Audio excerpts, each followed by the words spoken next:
Shalom, sahabat IHK yang dikasihi Tuhan. Saatnya kita memasuki renungan siang IHK. Mari kita tundukkan kepala, kita berdoa. Tuhan Yesus yang baik, terima kasih. Siang hari ini kami akan mendengarkan kebenaran firman-Mu melalui renungan siang IHK. Berkati kami, ajarkan kepada kami bagaimana supaya doa kami Tuhan dengar dan Tuhan jawab. Terima kasih Tuhan Yesus. Dalam nama Tuhan Yesus kami sudah berdoa dan mengucap syukur. Haleluya, bersama dengan saya berkata, amin. Puji nama Tuhan, kekasih Tuhan dimanapun saudara berada. Saya mengucap syukur karena di tengah-tengah kesibukan kita masih menyempatkan diri untuk tetap terkoneksi dengan Tuhan. Dan kegiatan-kegiatan kita tidak juga membuat halangan di dalam kita berdoa, juga mendengarkan kebenaran firman Tuhan. Judul renungan siang IHK hari ini adalah doamu didengar dan dijawab Tuhan. Yakobus 5 ayat yang ke-16b berkata, doa orang yang benar bila yakin didoakan sangat besar kuasanya. Kekasih Tuhan, seringkali kita mendengar keluh kesah orang Kristen yang doanya belum dijawab Tuhan.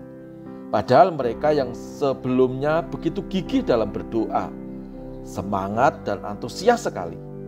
Tetapi karena sekian lama doanya belum dijawab Tuhan, akhirnya mengalami keputusasaan karena merasa gagal dalam kehidupan doanya.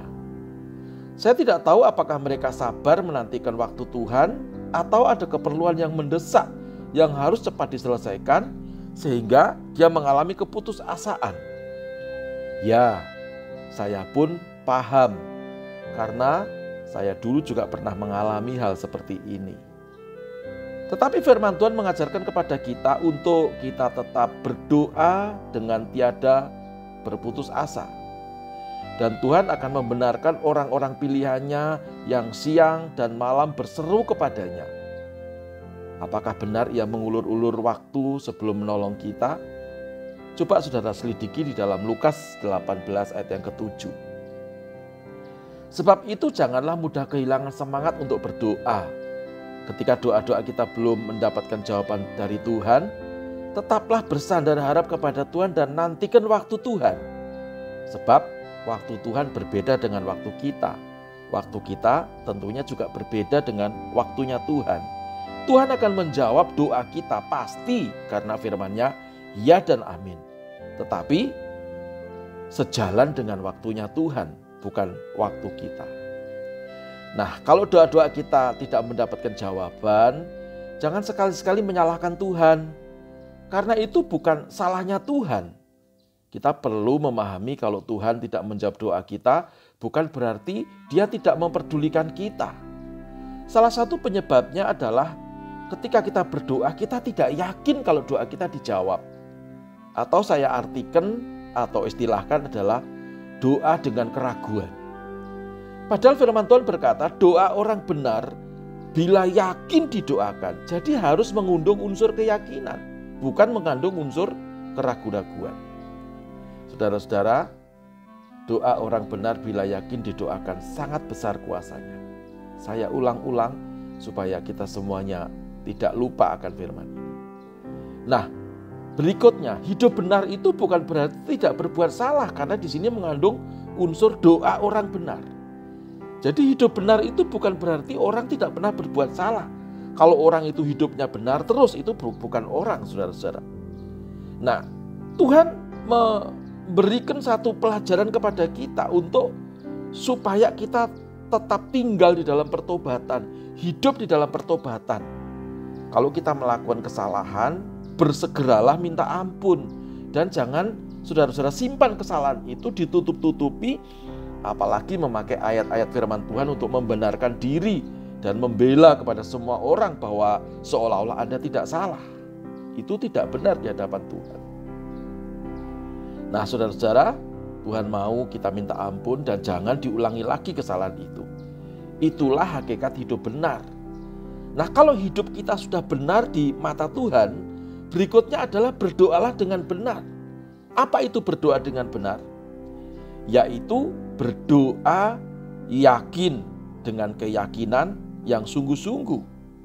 Karena firman Tuhan juga berkata, karena itu aku berkata kepadamu, apa saja yang kamu minta dan doakan, percayalah bahwa kamu telah menerimanya, maka hal itu akan diberikan kepadamu. Markus 11 ayat ke-24. Percayalah bahwa kamu telah menerimanya, artinya ini adalah setelah kita berdoa memohonkan keinginan kita kepada Tuhan, lalu kita ubah doa kita dengan cara apa? Dengan cara kita doa ucapan syukur. Salah satu contoh adalah, terima kasih Tuhan, aku sudah menerima jawaban doaku. Padahal secara kasat mata kita belum menerima apa-apa. Inilah doa iman. Dan juga saudara bisa mempraktekkan kepada yang sakit, kepada yang berkekurangan, yang selalu gagal dalam pekerjaan, gagal dalam karir, gagal dalam bisnis, gagal dalam pernikahan, berat jodoh, berat keturunan dan seterusnya. Ubah doamu dan mintalah Roh Kudus memimpin doa iman kita, agar doa kita itu bukan doa yang mengandung unsur kedagingan yang muncul, tetapi kehendak Allah yang jadi dalam kehidupan doa kita. Saudara-saudara, sekali lagi, mari tetaplah percaya, jadilah orang benar, doalah sungguh-sungguh, lalu ucap syukur kepada Tuhan. Di balik kalau tadinya berdoa permohonan, sekarang telah doa permohonan, lalu doa ucapan syukur. Terima kasih Tuhan, Tuhan sudah memberkati saya. Terima kasih Tuhan, Tuhan sudah menyembuhkan sakit penyakit saya. Terus saudara katakan, yang Anda katakan cepat atau lambat itu pasti terjadi. Sebab di dalam mulut orang yang percaya kepada Tuhan juga ada kuasa yang dahsyat. Setuju, katakan amin. Nah, saudara-saudaraku yang dikasihi oleh Tuhan, mari kita bersukacita setelah kita berdoa iman, mengucap syukur, lalu bersukacita. Jangan terintimidasi. Lakukan yang baik. Lakukan apa saja yang kita bisa lakukan, terutama dalam pekerjaan kita, dalam kegiatan kita. Jangan menunggu duduk sambil menyesali kehidupan. Bangkit berdiri, lalu lakukan apa yang kita bisa lakukan. Kerjakan apa yang kita bisa kerjakan. Dengan iman dalam doamu tadi, pasti doa kita didengar dan dijawab oleh Tuhan.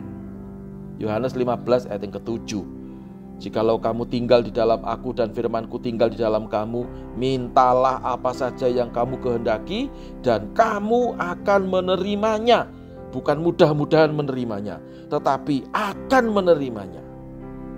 Doa orang benar menghasilkan kuasa yang sangat dahsyat. Tuhan Yesus memberkati. Tundukkan kepala, kita berdoa. Terima kasih Tuhan, Tuhan mengajarkan kami untuk bagaimana kami berdoa, doa kami didengar dan dijawab oleh Tuhan.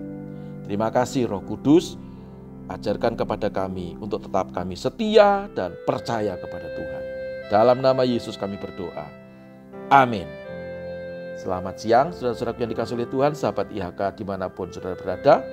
Selamat beristirahat, selamat menikmati berkat Tuhan, dan selamat melanjutkan beraktivitas kembali.